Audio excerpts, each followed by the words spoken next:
Assalamualaikum warahmatullahi wabarakatuh. Apa kabar sahabat semua? Berjumpa lagi dengan Inspirasi Iman. Semoga kita semua dalam keadaan sehat dan Allah merahmati kita semua. Amin ya robbal alamin. Pada kesempatan kali ini saya akan membawakan kisah Abu Sufyan bin Al-Harits. Dia adalah sahabat akrab Rasulullah yang amat mirip dengan beliau. Meskipun sangat dekat, jarang sekali dua orang ini berhubungan dan berkomunikasi. Sebagaimana Muhammad bin Abdullah SAW dengan Abu Sufyan bin Al-Harits. Abu Sufyan adalah orang yang sebaya dengan Rasulullah. Ia lahir tidak jauh berselang dengan kelahiran Nabi SAW, dan ia juga tumbuh di keluarga yang sama. Dia adalah sepupu dekat Rasulullah. Ayahnya bernama Al-Harits, sedangkan Abdullah, ayah Nabi SAW, adalah saudara kandung Al-Harits dari keturunan Abdul Muthalib. Abu Sufyan juga merupakan saudara sesusuan Rasulullah, karena sama-sama disusui oleh Sayyidah Halimah As-Sa'diyah. Apakah Anda pernah mendapatkan kerabat yang lebih akrab daripada Muhammad bin Abdullah dengan Abu Sufyan bin Al-Harits? Oleh karenanya, banyak orang mengira bahwa Abu Sufyan lebih pantas untuk menjadi orang yang pertama menyambut seruan Rasulullah SAW dan menjadi orang pertama yang mengikuti jejak langkah beliau. Akan tetapi, hal yang terjadi sebenarnya berbeda dari kebanyakan dugaan orang. Karena pada saat Rasulullah SAW melakukan dakwahnya secara terang-terangan dan memberi peringatan kepada keluarga besarnya, maka timbullah api kebencian di hati Abu Sufyan terhadap Rasulullah. Maka berubahlah persahabatan menjadi permusuhan. Hubungan keluarga menjadi terputus. Dan persaudaraan menjadi penolakan dan berpaling. Pada saat Rasulullah SAW melakukan dakwah secara terang-terangan, Abu Sufyan saat itu adalah seorang penunggang kuda terkenal di kalangan bangsa Quraisy, dan ia juga merupakan salah seorang penyair Quraisy yang ternama. Oleh karenanya, pedang dan lisannya, ia jadikan senjata untuk menyerang Rasulullah SAW dan dakwahnya. Ia juga menggunakan segala kemampuannya untuk melakukan penindasan kepada Rasulullah SAW dan kaum muslimin. Tidak ada peperangan yang dilakukan oleh bangsa Quraisy terhadap Nabi SAW kecuali Abu Sufyan yang menjadi penyulutnya. Tidak ada penyiksaan yang dilakukan terhadap kaum muslimin kecuali Abu Sufyan memiliki peran penting dalam hal tersebut. Abu Sufyan telah menggunakan kemampuan syairnya. Lewat lisannya ia menghina Rasulullah SAW. Ia mengatakan tentang diri Rasulullah sebuah ucapan yang amat keji dan menyakitkan. Permusuhan Abu Sufyan kepada Rasulullah berlangsung lama, hingga mencapai 20 tahun lamanya. Selama masa itu, ia tidak pernah ketinggalan dalam melakukan makar terhadap Rasulullah SAW. Dan ia juga tidak pernah ketinggalan dalam melakukan kejahatan terhadap kaum muslimin, dan ia bangga dengan perbuatan dosa yang ia lakukan. Sebelum terjadinya penaklukan kota Mekah, Abu Sufyan menerima surat dari Rasulullah SAW agar ia mau masuk Islam. Kisah masuknya Abu Sufyan ke dalam Islam merupakan sebuah kisah menarik yang sering terdapat dalam kitab-kitab sirah dan buku-buku sejarah. Kita akan mempersilahkan Abu Sufyan untuk menceritakan hal ini sendiri, karena perasaan yang dimilikinya lebih dapat menjiwai. Dan ia lebih kompeten dalam menuturkannya. Abu Sufyan berkata, saat Islam sudah berjaya dan mantap, dan banyak kabar berita yang menceritakan bahwa Rasulullah SAW sedang menuju Mekah untuk menaklukkannya. Maka aku merasa bumi menjadi sempit bagi diriku. Aku bertanya dalam diri, hendak kemana aku pergi? Dan siapa yang akan menemani? Kepada siapa aku akan berlindung? Lalu aku mendatangi istri dan anak-anakku. Aku katakan kepada mereka, bersiaplah kalian untuk pergi dari Mekah karena Muhammad sebentar lagi akan tiba. Aku pasti akan terbunuh jika kaum muslimin menjumpaiku. Keluargaku berkata, sudah saatnya engkau menyadari bahwa bangsa Arab dan Ajam sudah tunduk kepada Muhammad dan memeluk agamanya. Sedangkan engkau masih saja berkeras untuk terus memusuhinya, padahal engkau adalah orang yang paling layak untuk mendukung serta menolongnya. Mereka terus-menerus membujukku untuk mau memeluk agama Muhammad sehingga Allah berkenan untuk melapangkan dadaku agar dapat menerima Islam. Sejurus kemudian aku berkata kepada budakku yang bernama Maskur untuk mempersiapkan unta serta kuda. Aku ajak anakku yang bernama Jafar untuk turut serta. Lalu kami menuju ke arah daerah Abwa, yaitu sebuah tempat yang terletak antara Mekah dan Madinah. Ada orang yang menyampaikan kepadaku bahwa Muhammad sedang bermukim di sana. Saat aku sudah hampir tiba di Abwa, maka aku menyamar agar tidak ada orang yang mengenaliku lalu membunuhku sebelum aku menjumpai Nabi Shallallahu Alaihi Wasallam dan menyatakan keislamanku di hadapannya. Aku lalu berjalan kaki kira-kira 1 mil, sedangkan rombongan kaum muslimin berjalan bergerombolan menuju Makkah. Aku menyisi dari jalan mereka karena khawatir ada yang salah seorang sahabat Muhammad yang mengenaliku. Dalam kondisi tersebut, lalu aku melihat Rasulullah Shallallahu Alaihi Wasallam dalam tunggangannya. Maka aku mencegatnya dan aku berdiri di hadapannya. Aku pun membuka tutup wajahku. Begitu kedua matanya melihatku dan mengenaliku, lalu Rasulullah Shallallahu Alaihi Wasallam berpaling menuju sisi lain jalan. Aku pun mengejarnya ke tempat ia berada. Lagi-lagi Rasulullah Shallallahu Alaihi Wasallam berpaling ke sisi jalan lain dan aku pun mengejarnya lagi. Ia melakukan hal itu berkali-kali. Tadinya aku tidak ragu saat aku menghadap Rasulullah bahwa beliau dan para sahabatnya akan bergembira dengan keislamanku. Akan tetapi kaum muslimin saat melihat Rasulullah Shallallahu Alaihi Wasallam yang berpaling dari diriku, mereka juga ikut berpaling. Abu Bakar menjumpaiku, ia juga berpaling dariku. Aku lalu melihat Umar bin Khattab, dengan tatapan memelas agar hatinya luluh, namun ia juga lebih keras lagi, berpalingnya ketimbang Abu Bakar. Bahkan ada seorang dari suku Ansor yang mencemoohku dan berkata, "Wahai musuh Allah, engkau adalah orang yang pernah menyiksa Muhammad dan para sahabatnya. Engkau sudah memusuhi Nabi dari timur hingga barat dunia." Orang Ansor tadi terus-menerus mencercaku, dan melakukannya dengan suara keras sehingga kaum muslimin memandangku dengan sinis, dan senang dengan apa yang aku rasakan. Pada saat itu, lalu aku mendapati pamanku Abbas, dan aku berlindung kepadanya. Aku berkata, "Wahai paman, aku tadinya berharap bahwa Rasulullah Shallallahu Alaihi Wasallam akan senang dengan keislamanku karena aku adalah kerabatnya dan karena aku orang terkemuka di kaumku. Engkau sudah tahu apa sikap beliau terhadapku. Tolonglah, engkau berbicara kepada beliau, agar beliau ridho kepadaku." Lalu pamanku berkata, "Tidak, demi Allah. Aku tidak akan berbicara kepadanya tentangmu meski satu kata setelah aku melihat beliau telah berpaling dari dirimu. Kecuali bila ada kesempatan untuk melakukannya maka aku akan menghadap beliau." Aku lalu bertanya, "Wahai paman, lalu kepada siapa engkau hendak menyerahkanku?" Beliau menjawab, "Aku tidak bisa memberikan apa-apa untukmu selain apa yang telah kau baru saja dengar." Aku serta-merta menjadi panik dan sedih. Tidak lama setelah itu, aku melihat sepupuku Ali bin Abi Thalib dan aku pun mengadukan permasalahanku kepadanya. Ia pun mengatakan hal yang sama sebagaimana yang telah dikatakan pamanku Abbas. Pada saat itu, aku kembali kepada pamanku Abbas dan berkata, "Wahai paman, jika engkau tidak mampu untuk membujuk Rasulullah Shallallahu Alaihi Wasallam untuk diriku, maka dapatkan engkau menghentikan orang yang terus-menerus mencerca dan menghinaku serta mengajak orang untuk melakukan hal yang sama." Abbas berkata, "Tunjukkan ciri-cirinya."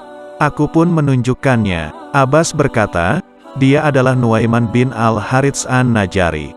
Ia pun menemui Nuaiman dan berkata, "Wahai Nuaiman, Abu Sufyan adalah sepupu Rasulullah Shallallahu Alaihi Wasallam dan keponakanku. Meskipun hari ini Rasulullah Shallallahu Alaihi Wasallam benci terhadapnya, namun beliau suatu hari akan ridha kepadanya. Maka hentikanlah cacianmu terhadapnya." Abbas terus membujuknya sehingga Nuaiman rela untuk menghentikan caciannya kepadaku. Dan akhirnya ia berkata, "Setelah ini, aku tidak akan menyerangnya lagi."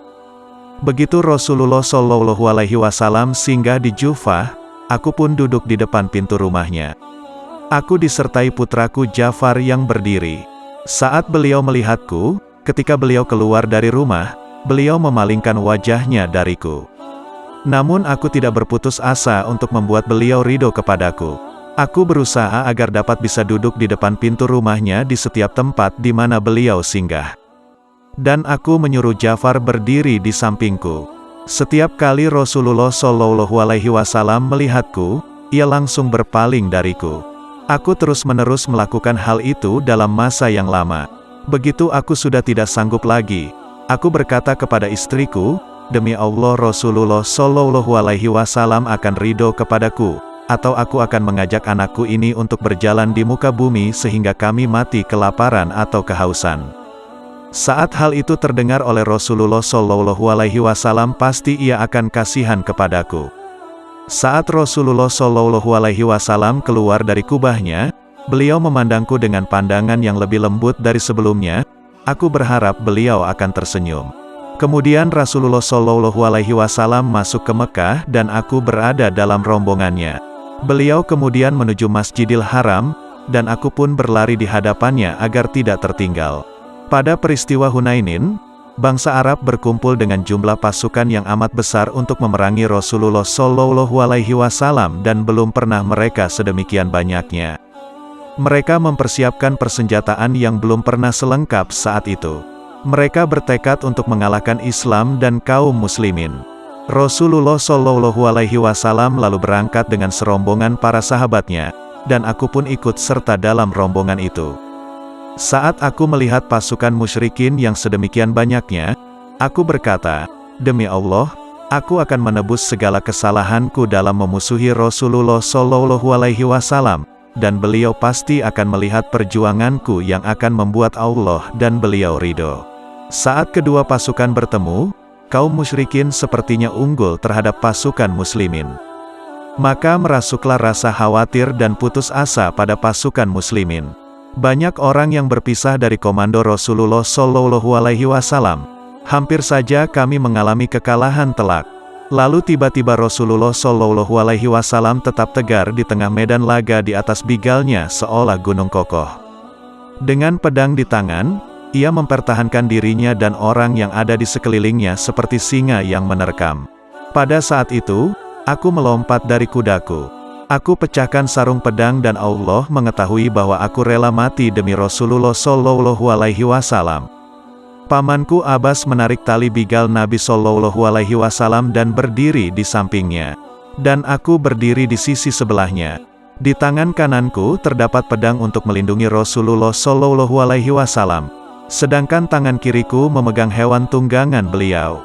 Saat Nabi Shallallahu Alaihi Wasallam melihat kegigihan perjuanganku, beliau bertanya kepada pamanku Abbas, siapakah ini?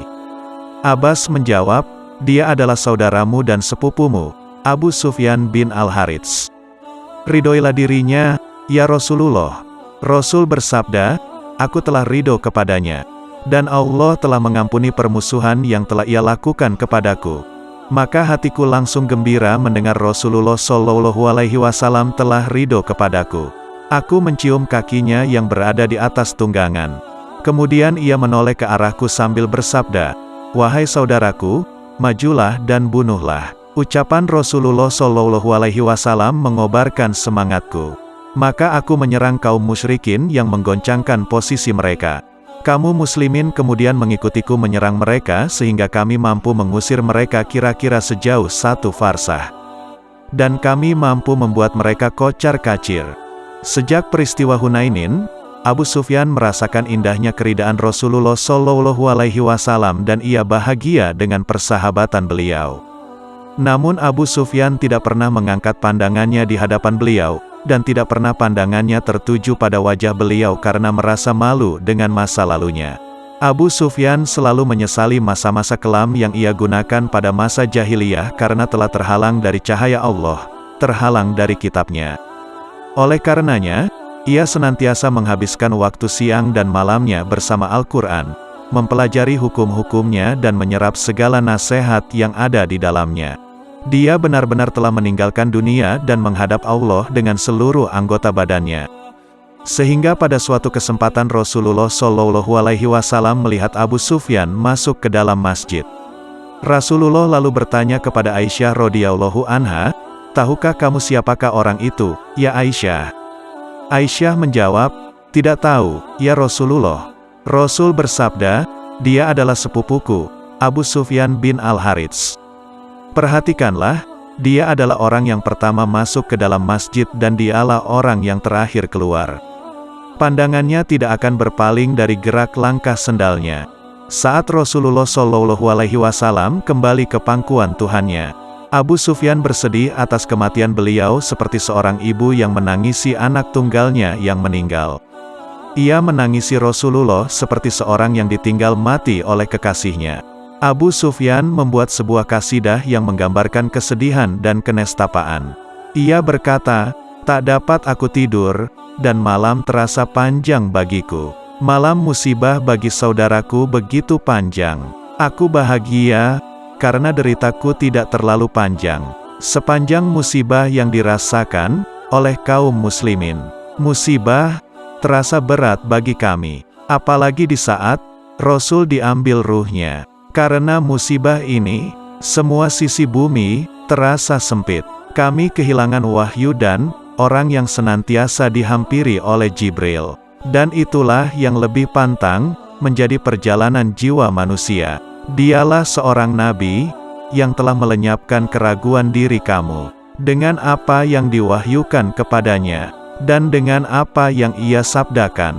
Ia telah memberi kami petunjuk, dan kami tidak khawatir tersesat, sebab Rasul menjadi petunjuk bagi kami. Berpisahlah jika engkau ragu, dan itu merupakan kekurangan. Jika kau tak ragu, maka inilah jalan sebenarnya. Maka kubur bapakmu adalah pemuka semua kubur, dan di dalamnya terdapat penghulu manusia, yaitu Rasul." Pada masa kekhalifahan Umar Al-Faruq, Abu Sufyan merasakan ajalnya telah tiba. Lalu ia menggali kubur dengan tangannya sendiri. 3 hari setelah itu, maka datanglah kematian untuk menjemputnya, seolah seperti sebuah agenda yang telah dijanjikan. Ia kemudian menatap istri, anak dan seluruh keluarganya lalu berkata, "Janganlah kalian menangisiku. Demi Allah, aku tidak pernah berhubungan lagi dengan kesalahan sejak aku masuk Islam." Kemudian pergilah ruhnya yang suci. Umar Al-Faruq melakukan sholat untuknya dan bersedih karena kepergiannya. Dan ini dirasakan oleh para sahabat yang mulia. Mereka semua menganggap kematian Abu Sufyan merupakan sebuah musibah yang terjadi bagi Islam dan muslimin. Semoga Allah memberikan tempat yang terbaik untuk Abu Sufyan bin Al-Harits. Dan semoga kisah ini memberikan manfaat untuk kita lebih beriman lagi kepada Allah dan Rasul-Nya. Wassalamualaikum warahmatullahi wabarakatuh.